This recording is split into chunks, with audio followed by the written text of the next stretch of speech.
السلام علیکم ورحمۃ اللہ وبرکاتہ۔ دوستو، کیا آپ جانتے ہیں کہ انسانیت کے پہلے انسان حضرت آدم علیہ السلام کے جسم میں روح کب ڈالی گئی تھی؟ میرے دوستو، اس سے پہلے والے پارٹ میں جہاں تک آپ نے دیکھا ہے اس کے آگے کا آپ اس پارٹ میں دیکھیں گے۔ تو چلیے شروع کرتے ہیں۔ دوستو، حضرت آدم علیہ السلام کے جسم میں روح جمعہ کے دن ڈالی گئی۔ مسلم شریف کی ایک روایت میں آتا ہے کہ اللہ تعالیٰ نے حضرت آدم علیہ السلام کو تمام مخلوق یعنی دوسری چیزوں کے بعد جمعہ کے دن عصر کے بعد دن کے آخری حصے میں پیدا فرمایا۔ اس سے مراد یہ لی جاتی ہے کہ یا تو اس دن ان کا جسم مکمل کیا گیا یا پھر اس دن ان کے جسم میں روح ڈالی گئی، کیونکہ حضرت آدم علیہ السلام کا جسم ایک لمبے عرصے میں تیار ہوا۔ اللہ تعالیٰ نے مختلف جگہوں کی مٹیاں جمع فرمائی، پھر اس میں پانی ملا کر ایک طرح کا گارا یا خمیر تیار کیا گیا، پھر ان کے جسم کے باہری اور اندرونی حصے بنائے گئے اور پھر اسے کچھ دنوں تک سوکھنے کے لیے چھوڑا گیا۔ تو یہ سب عمل کئی دن میں ہوا، لیکن آخری مرحلہ یعنی روح کا ڈالا جانا جمعے کے دن ایک مبارک گھڑی میں ہوا۔ حضرت ابو ہریرہ رضی اللہ تعالی عنہ سے روایت ہے، جس کا آسان مطلب ہے کہ رسول کریم صلی اللہ تعالی علیہ وآلہ وسلم نے فرمایا، سب سے بہترین دن جس دن سورج نکلتا ہے وہ جمعہ کا دن ہے۔ اسی دن حضرت آدم علیہ السلام کو پیدا کیا گیا، اسی دن انہیں جنت سے زمین پر اتارا گیا اور اسی دن ان کی توبہ قبول ہوئی، اسی دن ان کا وصال ہوا اور اسی دن قیامت بھی قائم ہوگی۔ اس حدیث سے معلوم ہوتا ہے کہ یوم جمعہ صرف ایک عام دن نہیں، بلکہ یہ انسان کی تخلیق سے لے کر اس کی آخرت تک سے جڑا ہوا ایک مبارک اور اہم دن ہے۔ حضرت انس بن مالک رضی اللہ تعالی عنہ سے روایت ہے، جس کا آسان مطلب ہے کہ حضور پاک صلی اللہ تعالی علیہ وآلہ وسلم نے فرمایا، جب اللہ تعالیٰ نے حضرت آدم علیہ السلام کے جسم میں روح ڈالی اور وہ روح ان کے سر تک پہنچی تو اسی وقت انہیں چھینک آ گئی۔ انہوں نے کہا، الحمدللہ رب العالمین، یعنی سب تعریفیں اللہ کے لیے ہیں جو تمام جہانوں کا پالنے والا ہے۔ اس پر اللہ تعالیٰ نے ارشاد فرمایا، یرحمک اللہ، یعنی اللہ تعالیٰ آپ پر رحم فرمائے گا۔ اس واقعے سے یہ بھی سمجھ میں آتا ہے کہ چھینک آنے پر الحمدللہ کہنا اور دوسرے کا یرحمک اللہ کہنا، یہ سلسلہ انسان کی پہلی سانسوں سے ہی شروع ہو گیا تھا۔ حضرت ابو ہریرہ رضی اللہ تعالی عنہ سے روایت ہے، رسول اکرم صلی اللہ تعالی علیہ وآلہ وسلم نے ارشاد فرمایا، جس کا آسان مطلب ہے کہ جب اللہ تعالیٰ نے حضرت آدم علیہ السلام کو پیدا کیا تو فرمایا، جاؤ ان لوگوں پر سلام کرو جو کہ فرشتوں کی ایک جماعت ہے، بیٹھی ہوئی ہے، اور غور سے سننا کہ وہ تمہیں کیا جواب دیتے ہیں، پھر وہی تمہارا اور تمہاری اولاد کا سلام ہوگا۔ چنانچہ آپ علیہ السلام گئے اور کہا، السلام علیکم۔ ان سب نے کہا، السلام علیکہ ورحمۃ اللہ، تو انہوں نے ان کے لیے ورحمۃ اللہ بڑھا دیا۔ ترمذی شریف کی حدیث میں آتا ہے، جب اللہ تعالیٰ نے حضرت آدم علیہ السلام کو پیدا فرمایا اور ان میں روح پھونکی تو انہیں چھینک آ گئی۔ آپ علیہ السلام نے الحمدللہ کہنے کا ارادہ کیا تو اللہ کے حکم سے آپ نے اللہ تعالیٰ کی حمد کی۔ پھر اللہ تعالیٰ نے فرمایا، اللہ کی تم پر رحمت ہے۔ پھر اللہ تعالیٰ نے ارشاد فرمایا، اے آدم، فرشتوں کی اس بیٹھی ہوئی جماعت کے پاس جاؤ اور کہو السلام علیکم۔ چنانچہ آپ علیہ السلام وہاں گئے اور کہا، السلام علیکم، تو فرشتوں نے جواب دیا، علیک السلام ورحمۃ اللہ۔ پھر آپ علیہ السلام اللہ تعالیٰ کی بارگاہ میں واپس لوٹے تو اللہ تعالیٰ نے فرمایا، یہ تمہارا اور تمہاری اولاد کا آپس میں سلام ہے۔ اس حدیث سے کچھ اہم باتیں سمجھ میں آتی ہیں۔ نمبر 1، جب حضرت آدم علیہ السلام کو چھینک آئی اور انہوں نے الحمدللہ کہا تو یہ اللہ تعالیٰ کی طرف سے توفیق اور حکم کے ساتھ تھا، یعنی یہ بات اللہ نے سکھائی۔ نمبر 2، حضرت آدم علیہ السلام نے اللہ کی تعریف اس وجہ سے کی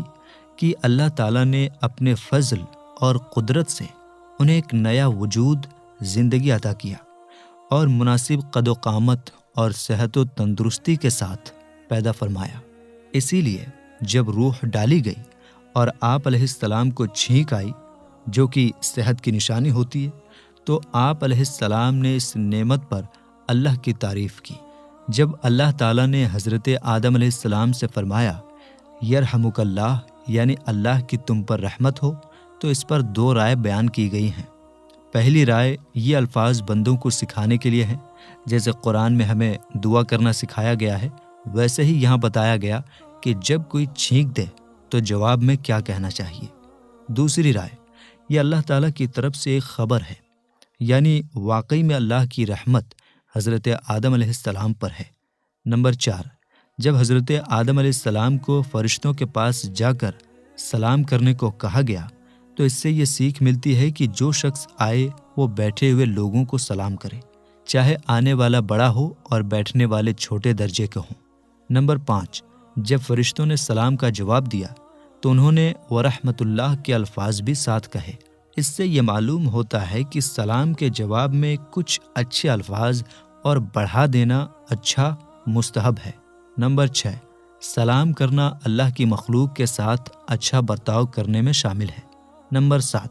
سلام سے لوگوں کے دلوں میں محبت اور آپس میں اپناپن بڑھتا ہے، اور یہی چیز انسان کو ایمان کی بلندی کی طرف لے جاتی ہے۔ نمبر 8، ملنے کے وقت سلام کرنا ایک بہت پرانی اور شروع سے چلی آ رہی سنت ہے۔ نمبر 9، اپنے رب کی طرف لوٹنا۔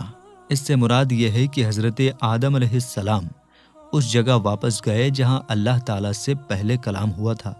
تاکہ اس مقام کی برکت حاصل کریں، ورنہ اللہ کی رحمت اور قدرت تو ہر جگہ موجود ہے۔ جب حضرت آدم علیہ السلام کی تخلیق مکمل ہو گئی تو ایک موقع پر اللہ تعالیٰ نے ان کے سامنے تمام چیزیں پیش کیں اور بطور الہام انہیں ان چیزوں کے نام، کام، اندرونی خوبیاں، خاص باتیں، ضروری علم اور ہنر سکھا دیے۔ پھر وہی چیزیں فرشتوں کے سامنے رکھیں اور ان سے فرمایا، اگر تم اپنے اس خیال میں سچے ہو کہ تم سے زیادہ علم رکھنے والی کوئی مخلوق نہیں اور خلافت کے حقدار تم ہی ہو، تو ان چیزوں کے نام بتاؤ، کیونکہ خلیفہ وہی بن سکتا ہے جسے ان چیزوں کا علم ہو، تاکہ وہ صحیح انداز میں اختیار چلائے، کاموں کی تدبیر کرے اور انصاف سے فیصلے کرے۔ قرآن کریم میں ہے، جس کا ترجمہ ہے، اور اللہ تعالیٰ نے آدم کو تمام اشیاء کے نام سکھا دیے، پھر ان سب اشیاء کو فرشتوں کے سامنے پیش کر کے فرمایا، اگر تم سچے ہو تو ان کے نام تو بتاؤ۔ فرشتے اگرچہ بہت علم والے اور سمجھدار تھے، مگر اللہ تعالیٰ نے انہیں ان چیزوں کے نام نہیں سکھائے تھے، اس لیے جب ان سے پوچھا گیا کہ ان چیزوں کے نام بتاؤ تو وہ جواب نہ دے سکے۔ انہوں نے بڑی عاجزی کے ساتھ بارگاہ الہی میں عرض کیا، ترجمہ، اے اللہ تو پاک ہے، ہمیں تو صرف اتنا علم ہے جتنا تو نے ہمیں سکھا دیا، بے شک تو ہی علم والا، حکمت والا ہے۔ جب فرشتوں نے اپنا کم علم مان لیا تو اللہ تعالیٰ نے حضرت آدم علیہ السلام سے فرمایا، اے آدم، ان چیزوں کے نام فرشتوں کو بتا دو۔ تو آپ علیہ السلام نے نہ ہر چیز کا نام بتایا، بلکہ یہ بھی بتایا کہ وہ چیز کیوں بنائی گئی ہے، اس کا کیا کام ہے اور اس میں کیا حکمت ہے۔ اس کے بعد اللہ تعالیٰ نے فرشتوں سے فرمایا، جس کا ترجمہ ہے، اے فرشتوں، کیا میں نے تمہیں نہ کہا تھا کہ میں آسمانوں اور زمین کی تمام چھپی چیزیں جانتا ہوں، اور میں جانتا ہوں جو کچھ تم ظاہر کرتے ہو اور جو کچھ تم چھپاتے ہو۔ فرشتوں نے جو بات کہی تھی وہ یہ تھی کہ انسان زمین پر لڑائی جھگڑا اور خون بہائے گا، اور جو بات انہوں نے دل میں سوچی تھی وہ یہ تھی کہ شاید خلافت کے لائق وہی ہیں، اور اللہ تعالیٰ ان کے بعد کوئی ان سے زیادہ علم اور فضیلت والی مخلوق نہیں بنائے گا۔ فرشتوں کو اشیاء کے ناموں کا علم کیوں نہیں دیا گیا؟ اس کی وجہ یہاں ایک سوال اٹھ سکتا ہے کہ جب اللہ تعالیٰ نے حضرت آدم علیہ السلام کو تمام چیزوں کے ناموں کا علم دیا، تو اگر وہی علم فرشتوں کو بھی دے دیتا تو وہ بھی ان کے نام بتا سکتے تھے۔ اس کا مطلب یہ ہے کہ اللہ تعالیٰ نے حضرت آدم علیہ السلام کو خلیفہ زمین پر ذمہ داری والا بنانا چاہا، اس لیے انہیں تمام چیزوں کے نام اور ان کی حالتوں کا علم پہلے ہی دے دیا گیا، اور کیونکہ فرشتوں کو یہ ذمہ داری دینا مقصد نہیں تھا، اس لیے انہیں ہر چیز، اس کے نام اور کیفیت کا علم عطا نہ کیا گیا۔ حضرت آدم علیہ السلام کا علم جتنا بھی وسیع اور زیادہ تھا، وہ ہمارے پیارے نبی صلی اللہ تعالیٰ علیہ وآلہ وسلم کے علم کے سمندر کا بس ایک قطرہ تھا۔ امام بوصیری رحمۃ اللہ علیہ نے قصیدہ حمزیہ میں فرمایا ہے، جس کا آسان مطلب ہے، یا رسول اللہ، آپ کو اللہ تعالیٰ کی طرف سے علوم کی اصل حاصل ہے، اور حضرت آدم علیہ السلام کو جو کچھ سکھایا گیا وہ سب آپ کے علم کا بس ایک حصہ ہے۔ علامہ ساوی رحمۃ اللہ علیہ فرماتے ہیں، حضرت آدم علیہ السلام کو جو علم ملا وہ حقیقت میں ہمارے نبی صلی اللہ تعالیٰ علیہ وآلہ وسلم کے علم سے لیا گیا ہے، کیونکہ اللہ تعالیٰ نے رسول اللہ صلی اللہ تعالیٰ علیہ وآلہ وسلم کو ہر علم اور ہر کمال کی اصل بخشی ہے۔ حضرت آدم علیہ السلام نے اپنے علم سے صرف فرشتوں کو عاجز کیا تھا، جبکہ رسول اللہ صلی اللہ تعالیٰ علیہ وآلہ وسلم نے اپنے علم سے تمام مخلوق کو عاجز کر دیا، اور یہی حق ہے۔ حضرت آدم علیہ السلام کو جو فرشتوں پر بڑائی ملی، اس کا باہری کارن ان کا علم تھا۔ اس سے یہ سمجھ میں آتا ہے کہ علم اکیلے پن اور چھپ کر کی جانے والی عبادتوں سے بھی زیادہ افضل ہے۔ جب فرشتوں کو چیزوں کے نام نہیں پتہ تھے تو انہوں نے صاف طور پر کہہ دیا کہ ہمیں معلوم نہیں۔ اس میں ہر سمجھدار انسان بلکہ ہر مسلمان کے لیے سیکھ ہے کہ جو بات نہیں جانتے اس کے بارے میں صاف کہہ دیں کہ ہمیں نہیں پتہ۔ لوگوں کی باتوں سے ڈر کر یا اپنی عزت کم ہونے کے ڈر سے کبھی جھوٹ بول کر کوئی بات نہ بتائیں۔ جب اللہ تعالیٰ نے حضرت آدم علیہ السلام کو پیدا کرنے کا ارادہ فرمایا تو فرشتوں کو پہلے ہی یہ بات بتا دی گئی، اور ساتھ ہی یہ حکم بھی دے دیا گیا کہ جب ان کی تخلیق پوری ہو جائے اور ان میں روح پھونک دی جائے تب تم سب انہیں سجدہ کرنا، جیسا کہ سورہ صاد میں اللہ تعالیٰ نے فرمایا ہے، جس کا ترجمہ ہے، جب تمہارے رب نے فرشتوں سے فرمایا کہ میں مٹی سے انسان بنانے والا ہوں، پھر جب میں اسے ٹھیک بنا لوں اور اس میں اپنی خاص روح پھونکوں تو تم اس کے لیے سجدے میں پڑ جانا۔ اور سورہ ہجر میں ارشاد فرمایا، جس کا ترجمہ ہے، اور یاد کرو جب تمہارے رب نے فرشتوں سے فرمایا کہ میں ایک آدمی کو بجتی ہوئی مٹی سے پیدا کرنے والا ہوں، جو مٹی بدبودار سیاہ گارے کی ہے، تو جب میں اسے ٹھیک کر لوں اور میں اپنی طرف کی خاص معجز روح اس میں پھونک دوں تو اس کے لیے سجدے میں گر جانا۔ جب اللہ تعالیٰ نے حضرت آدم علیہ السلام کو پوری طرح پیدا فرما لیا اور ان میں روح پھونکی گئی یا ان کی فضیلت کو فرشتوں کے سامنے ظاہر کر دیا گیا تو اللہ کے حکم سے تمام فرشتوں نے ایک ساتھ انہیں سجدہ کیا، مگر ابلیس نے یہ حکم ماننے سے صاف انکار کر دیا۔ اس نے گھمنڈ کیا اور یہ سمجھتا رہا کہ وہ حضرت آدم علیہ السلام سے بہتر ہے۔ وہ سوچتا تھا کہ جو شخص بہت زیادہ عبادت کرتا ہو، فرشتوں کا استاد بھی ہو اور اللہ کے قریب بھی ہو، اس کو کسی اور کے سامنے سجدہ کرنے کا حکم دینا ٹھیک نہیں ہے۔ ابلیس کی یہی گھمنڈ بھری سوچ، اللہ کے حکم کو نہ ماننا اور نبی کی تعظیم سے انکار کرنا، اس کی گمراہی اور کفر کی وجہ بنی۔ قرآن کریم میں اس واقعے کو الگ الگ الفاظ میں بیان کیا گیا ہے، جیسے کہ سورہ اعراف میں اللہ تعالیٰ فرماتا ہے، جس کا ترجمہ ہے، اور بے شک ہم نے تمہیں پیدا کیا، پھر تمہاری صورتیں بنائی، پھر ہم نے فرشتوں سے فرمایا کہ آدم کو سجدہ کرو، تو ابلیس کے سوا سب نے سجدہ کیا، وہ سجدہ کرنے والوں میں سے نہ ہوا۔ سورہ طٰہٰ میں ارشاد فرمایا، جس کا ترجمہ ہے، اور جب ہم نے فرشتوں سے فرمایا کہ آدم کو سجدہ کرو تو ابلیس کے سوا سب سجدے میں گر گئے، اس نے انکار کر دیا۔ سورہ ہجر میں ارشاد فرمایا، جس کا ترجمہ ہے، تو جتنے فرشتے تھے سب کے سب سجدے میں گر گئے سوائے ابلیس کے، اس نے سجدہ والوں کے ساتھ ہونے سے انکار کر دیا۔